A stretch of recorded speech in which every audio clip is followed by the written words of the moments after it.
तो यानी निवांश शर्मा सिर्फ आरोप और प्रत्यारोप का दौर चलेगा, जनता की समस्याएं तो बदस्तूर जारी है। अब रुकिए शान जी, निवांश शर्मा। देखिए, विपक्ष का जो काम है जनता को एजुकेट करना और इस बात को उठाना, हम लोग वो कर रहे हैं। हम अपनी तरफ से पूरी कोशिश कर रहे हैं कि किस तरह से बीजेपी का ये जो प्रोपेगेंडा है या किस तरह से ये इनकी मंशा है देश में से डेमोक्रेसी को खत्म करने की और चुनाव के प्रोसीजर को रिग करने की, उसको हम एक्सपोज कर रहे हैं। यही वजह है कि ये मुद्दा इतनी जोर शोर से उठ रहा है। एक बात बीजेपी के प्रवक्ता ने जो बोली कि इसकी शुरुआत बिहार से हो रही है और ये पूरे देश में लागू होगा, ये बिल्कुल गलत है।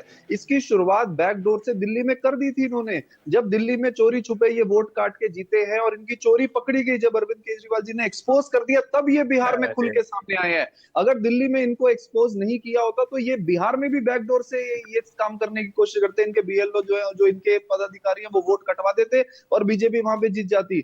लेकिन क्योंकि ये दिल्ली में एक्सपोज हो गए, इसी वजह से ये बिहार में एज अ प्रोसीजर इसको करना चाह रहे हैं। लेकिन ये केवल और केवल इसकी शुरुआत वहीं से हो गई थी जब इलेक्शन कमीशन के अंदर जो चीफ इलेक्शन कमिश्नर की अपॉइंटमेंट है उसमें से सीजेआई को हटाया गया था। इनकी मंशा ही ये थी, ये पूरे देश में से गरीबों के वोट काटना चाहते हैं, गरीबों को यही है, वंचित रखना थोड़ा चाहते सा धैर्य और बीजेपी को जिताना चाहते हैं। मैं बहुत देर बाद में निवान के पास आई, प्लीज। 40 मिनट से सुन रहा हूँ, मैं 40 मिनट से सुन रहा हूँ, 2 मिनट में कैसे बात आप करेंगे? रुक जाइए, आपको कहने का मौका मिलेगा, प्लीज बीच में मत इंटरप्ट कीजिए। देखिए ये बात जेडीयू को भी समझनी पड़ेगी। टीडीपी ने तो समझ ली और सुझाव दिया, जेडीयू को भी ये बात समझनी पड़ेगी। भाजपा वो पार्टी है जो महाराष्ट्र में जाती है तो महाराष्ट्र की छोटी पार्टियां जो इनकी गठबंधन की होती हैं उनको खत्म कर देती है।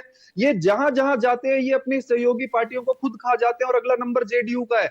ये जो वोट काटने की साजिश और ये करने की साजिश है, ये केवल और केवल भाजपा को जिताने के लिए है। इसका किसी प्रोसीजर से कोई लेना देना नहीं है, इसका डेमोक्रेसी से कोई लेना देना नहीं है, इसका रोहिंग्या से कोई लेना देना नहीं है, इलीगल इमिग्रेंट्स, नेपाली, बांग्लादेशी, किसी से कोई लेना देना नहीं है। ये केवल चुनाव के लिए वो लोग जो भाजपा के विरोधी हैं, जो भाजपा के वोट काटना चाहते हैं, उनके वोट काटने की साजिश है, जिससे भाजपा जीतेगी, जिससे जेडीयू भी डूबेगी, जिससे टीडीपी भी डूबेगी। हम तो इतना कहना चाहते हैं कि अगर आप इतने सुझाव दे रहे हैं भाजपा को, तो क्यों आप उनके साथ सत्ता की मलाई लूट रहे हैं? आप केंद्र में उनसे अपना समर्थन वापस लीजिए और भाजपा को संदेश दीजिए कि जो अगर डेमोक्रेसी से खिलवाड़ करने की भाजपा कोशिश करेगी तो हम उसके खिलाफ खड़े होंगे।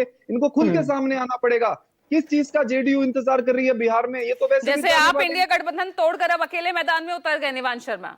गजब गठबंधन की रात तो दिख गई ना। हम तो देखिए पूजा जी, हम इंडिया गठबंधन में कभी भी स्टेट्स में नहीं लड़े। हम हरियाणा में भी अकेले लड़े थे, दिल्ली में भी अकेले लड़े, पंजाब में भी अकेले लड़े और अब बिहार में भी अकेले लड़ रहे हैं। इंडिया गठबंधन केवल और केवल भाजपा के खिलाफ हम लोगों ने एक यूनिटी दिखाई थी, क्योंकि भाजपा संविधान को चेंज करने की साजिश कर रही थी। उसके बाद हम हमेशा अकेले लड़े हैं। कहां दिल्ली में वो यूनिटी भी ध्वस्त दिखी थी?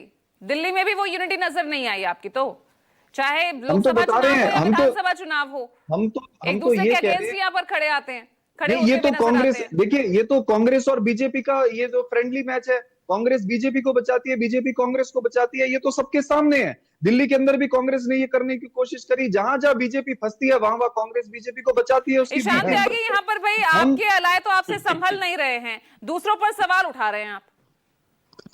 नहीं, कुछ बेलगाम लोग होते हैं जिनको संभालना हमारी जिम्मेदारी भी नहीं है, पहली बात तो।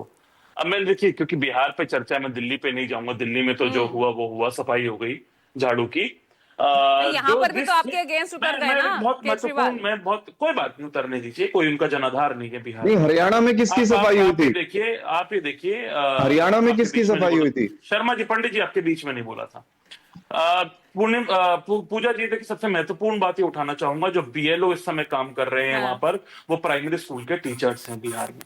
बीएलओ जो हैं, उनका कई बीएलओ का तो वेतन भी रोक दिया गया है कि आप धीरे काउंटिंग कर रहे हैं, आप धीरे अपना अपलोड कर रहे हैं। तो चुनाव आयोग चाहता है कि जल्द से जल्द बिना दस्तावेज देखे, फॉर्म भरे या ना भरे वोटर, बस एक फॉर्म जो है वो जमा हो जाए, वो अपलोड हो जाए। तो बीएलओ पे इस समय जो प्रेशर है उसको उजागर करने का काम जिस मीडिया ने किया है, उस मीडिया पर एफआईआर करी है चुनाव आयोग ने वहां पर, और ये बोला है कि सरकारी बड़ी बड़ी योजनाएं दी हैं जिसमें बीएलओ की सैलरी को लेकर, रोजगार को लेकर, नौकरी को लेकर, कल ही उन्होंने बड़ी बड़ी योजनाएं की। सैलरी रोक भी दी ना। आप ग्राउंड की रिपोर्ट देख कर आइए ना, पूरी ग्राउंड की रिपोर्ट तो राजीव रंजन ने बता दी पूरी, कि किस तरह से एक्नॉलेजमेंट नहीं मिल रही है, किस तरह से फॉर्म जमा नहीं हो रहे हैं, किस तरह से। चलिए अब रुकिएगा, एक बार नहीं हो रहा जी को बोलने दीजिए ना सवाल, क्योंकि यहाँ पर निवांश शर्मा ने भी नीतीश कुमार पर उठाए हैं और आप भी उन्हें घेर रहे हैं।